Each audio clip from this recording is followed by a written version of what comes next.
Welcome to all our viewers in India and around the world. You're watching Defense Dynamics and I'm Danveer Singh from New Delhi.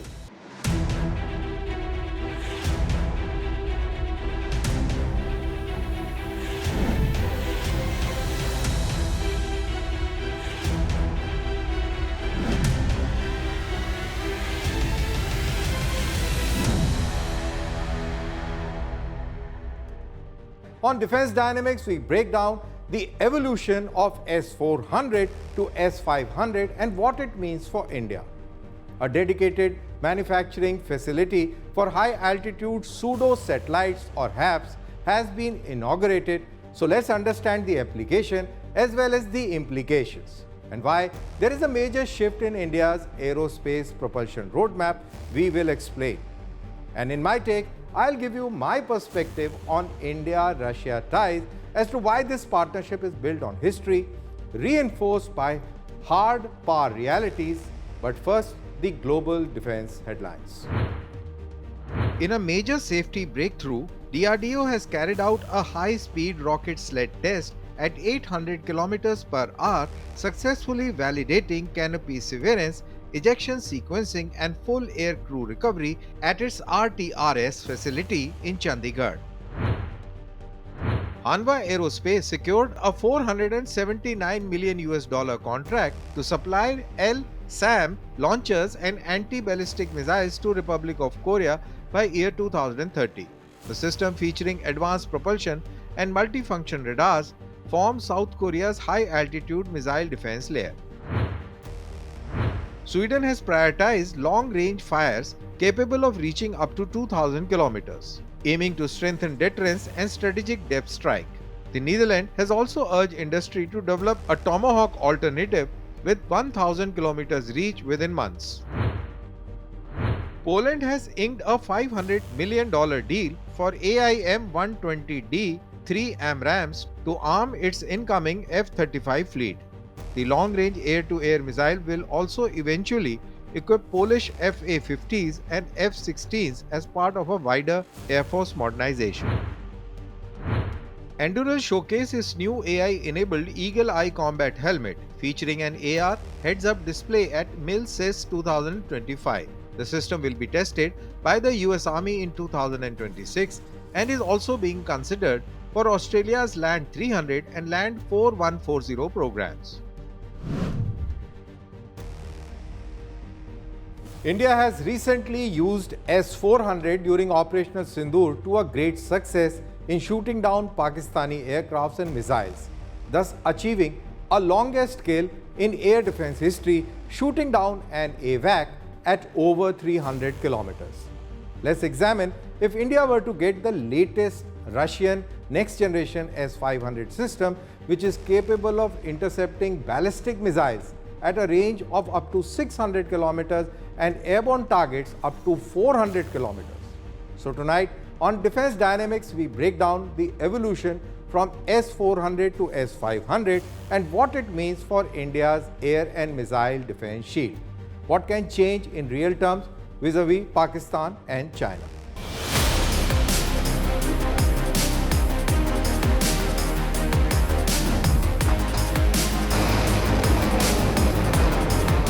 The S-400 Triumph is already one of the world's most advanced long-range air defense systems. India's acquisition of 5 regiments dramatically strengthened its ability to counter stealth aircraft, cruise missiles and ballistic threats. But Russia's S-500 Prometey represents the next generational leap, not just an air defense system, but a hybrid air and space defense shield. The S-400 continues to serve as the backbone of integrated air defense network in Russia, China, Turkey and now India. Its capabilities make it one of the most versatile long-range air defense systems in the world. The system can engage aircraft and UAVs at a distance of up to 380 kilometers. And it is capable of tracking and targeting ballistic missiles at altitudes reaching 60 kilometers. It employs 4 different missile families, including the long-range 40N6, giving it flexibility across threat profiles.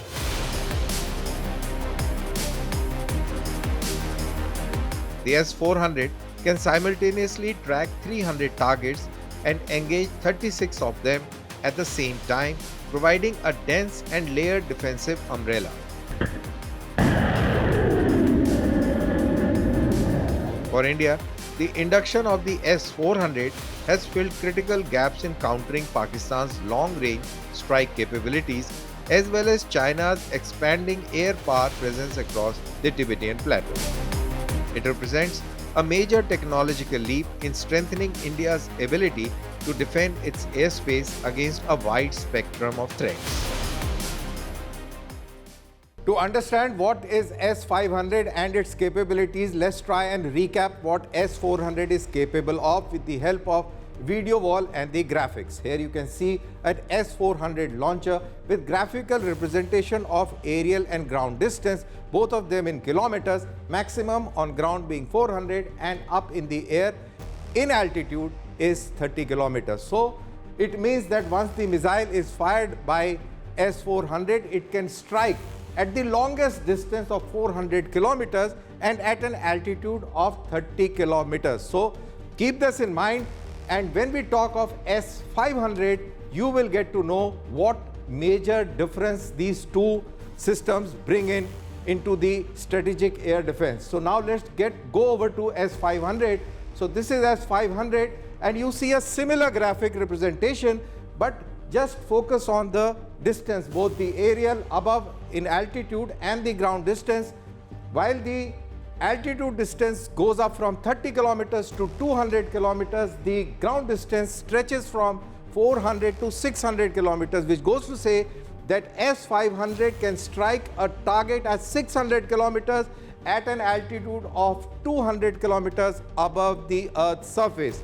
And onto my left side are the missiles that are likely to be fired by S400 as well as S500. So these are common missiles, and in addition to this, there can be another missile which is not declassified, which will be fired from S500 to achieve this magical range of 600 kilometers and 200 kilometers up in the near space. So let's try and understand what are the capabilities of S500 with the help of this video wall and the pointers. The first pointer being 600 kilometers ballistic intercept, 200 kilometers altitude, which means that it can intercept a ballistic missile at a range of 600 kilometers on the ground, and when you move up, it can target it up at 200 kilometers above the surface level. So that is the capability that this particular weapon system would have. Secondly, it will be capable of engaging aerodynamic targets, that means the aircrafts and the UAVs at a distance of 400 kilometers. Then it has got another very unique capability, and that unique capability is that it can target hypersonic vehicles flying at Mach 5, Mach 5 being 5 times the speed of sound. So that is another very unique capability.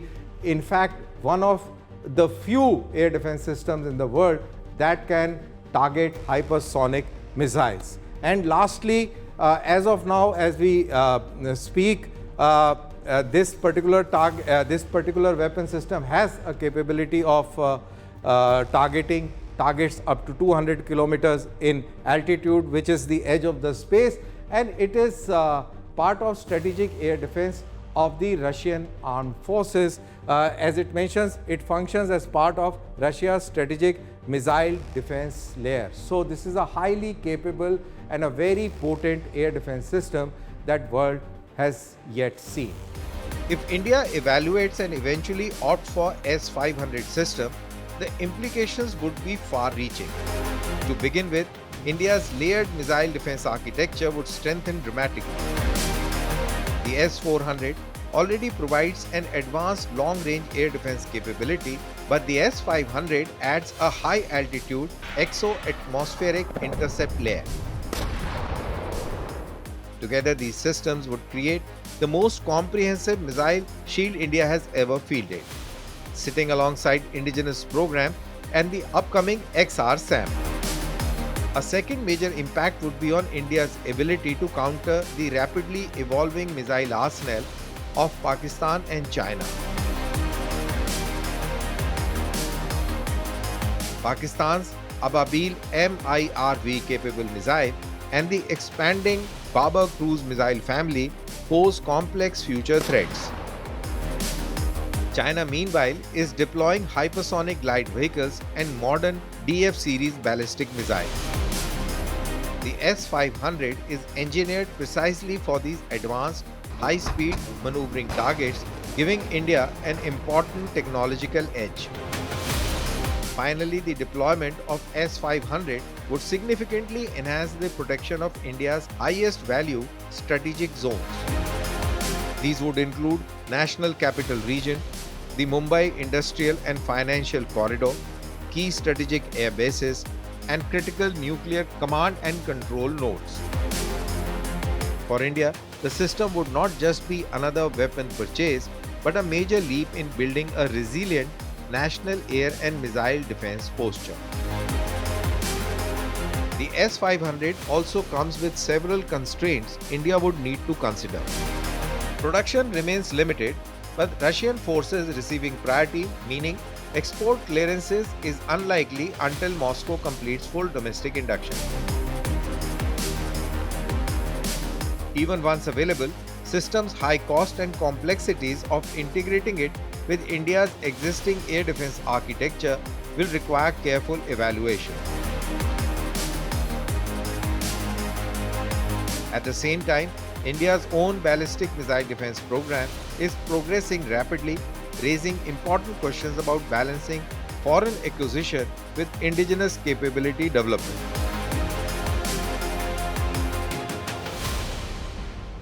India already operates one of the world's most capable air defense umbrellas with S-400. The S-500, if eventually acquired, would take India into the elite league of nations capable of air and space defense. In other words, the evolution from S-400 to S-500 would mean two generations of technology that could shape the future of India's strategic shield.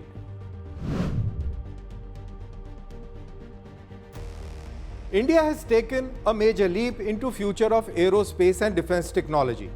Union Minister Dr. Jitendra Singh recently inaugurated a dedicated manufacturing facility of high-altitude pseudo-satellites, or the HAPS, at Council of Scientific and Industrial Research National Aerospace Laboratories in Bengaluru.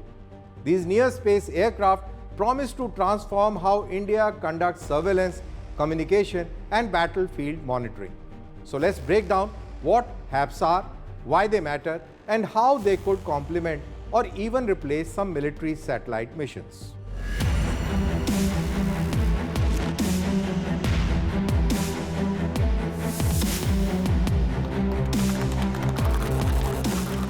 Union Minister Dr. Jitendra Singh recently opened a state-of-the-art manufacturing hub for high-altitude pseudo-satellites at CSIR NAL.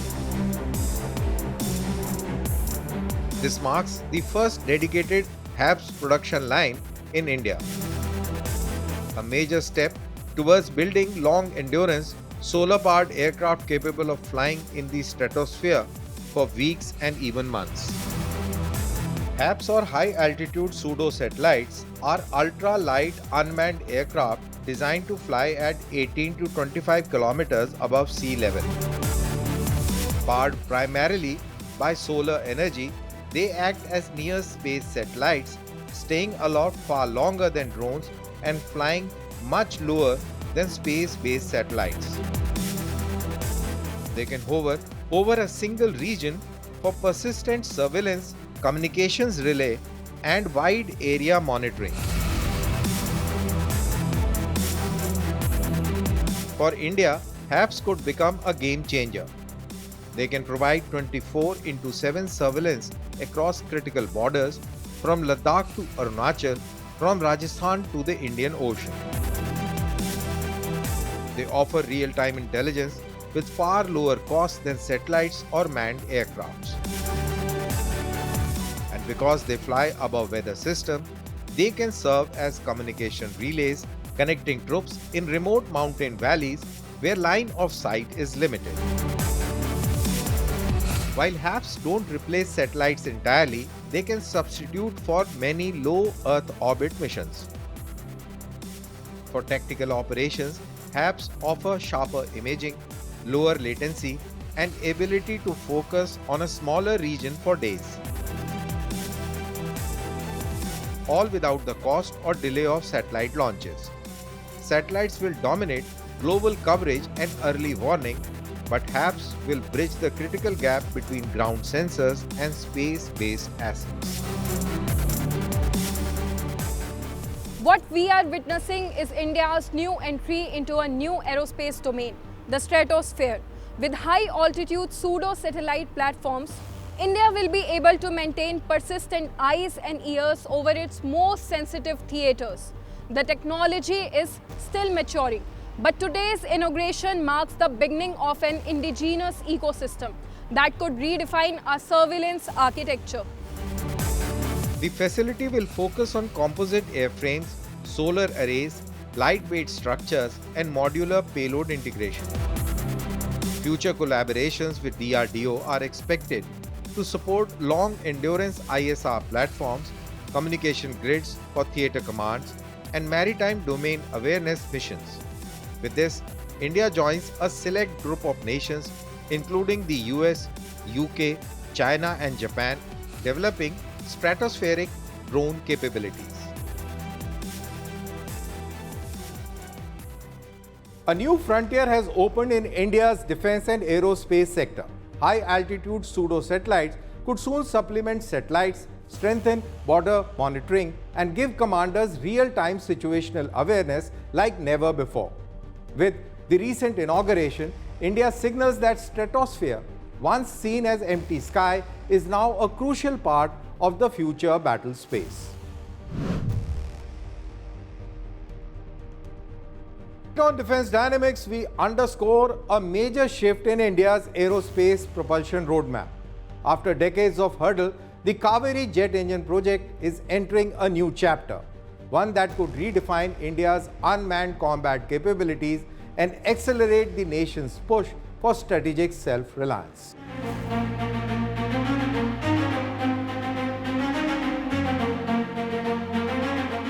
India's long-running Kaveri jet engine program, once envisioned as power plant of the LCA Tejas, has now taken a decisive turn.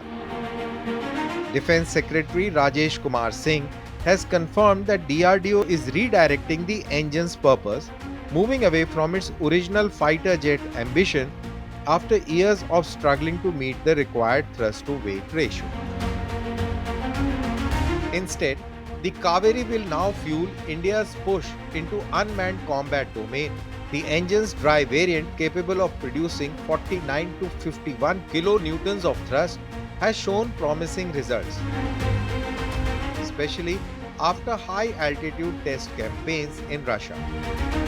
This makes it a strong candidate for powering advanced UAV platforms, including the Ghatak Stealth UCAVs. The Kaveri program is now feeding directly into India's stealth combat ambitions, with its learning being applied to country's next-generation unmanned strike platforms. Designed for deep strike and high-risk precision missions, the stealth unmanned combat aerial vehicle follows a different performance philosophy.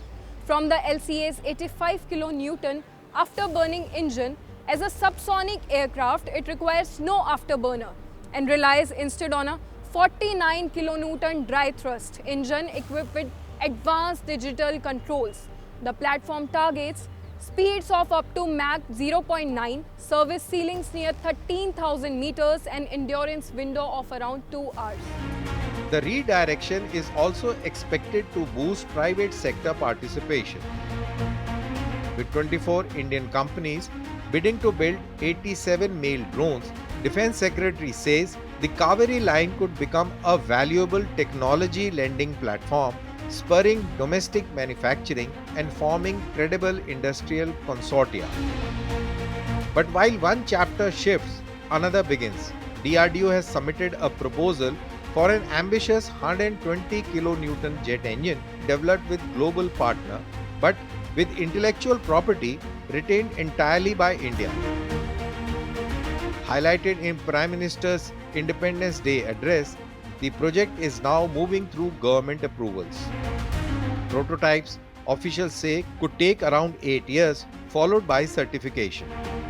Recent progress includes the Kaveri family being cleared for in-flight testing on a modified IL-76 testbed after more than 140 hours of ground runs and successful high-altitude trials that exceeded accepted UAV thrust requirements. And it's not just aviation. The Kaveri effort has also spun off multiple derivatives. These include the Kaveri marine gas turbine, developed for naval propulsion and valued for its high acceleration, high operating speeds and minimal preparation time. Another branch of the program is the development of a turbocharger for armored fighting vehicles at the Combat Vehicle Research and Development Establishment in Chennai. Each of these indigenized systems cuts reliance on foreign suppliers and shields India from supply chain disruptions during crisis. Yet challenges remain. Delay in foreign engine deliveries, such as those from General Electric, continue to underline the urgency of domestic propulsion capabilities. The Ministry of Defence is now enforcing stricter delivery causes to ensure accountability. For India, this dual-track approach, repurposing Kaveri for unmanned systems while pursuing a new high-thrust fighter class engine, marks a significant step towards aerospace sovereignty in an increasingly tense global landscape. As the Kaveri evolves from a fighter jet engine to a UAV enabler, and as a powerful new engine takes shape, India's propulsion journey appears to be entering its most crucial and confident phase yet.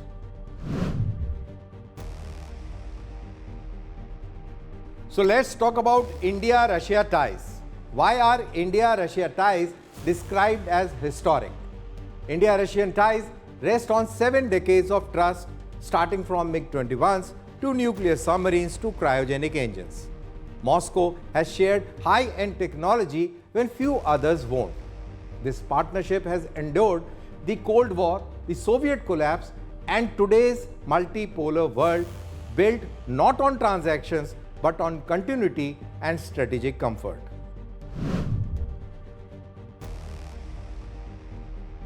So then, what makes this partnership strategically very important even today?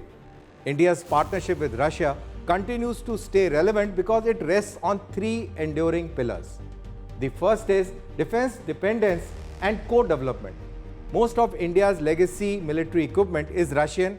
Beyond upkeep, Russia remains willing to co-develop systems like BrahMos and AK-203, directly supporting India's indigenization drive.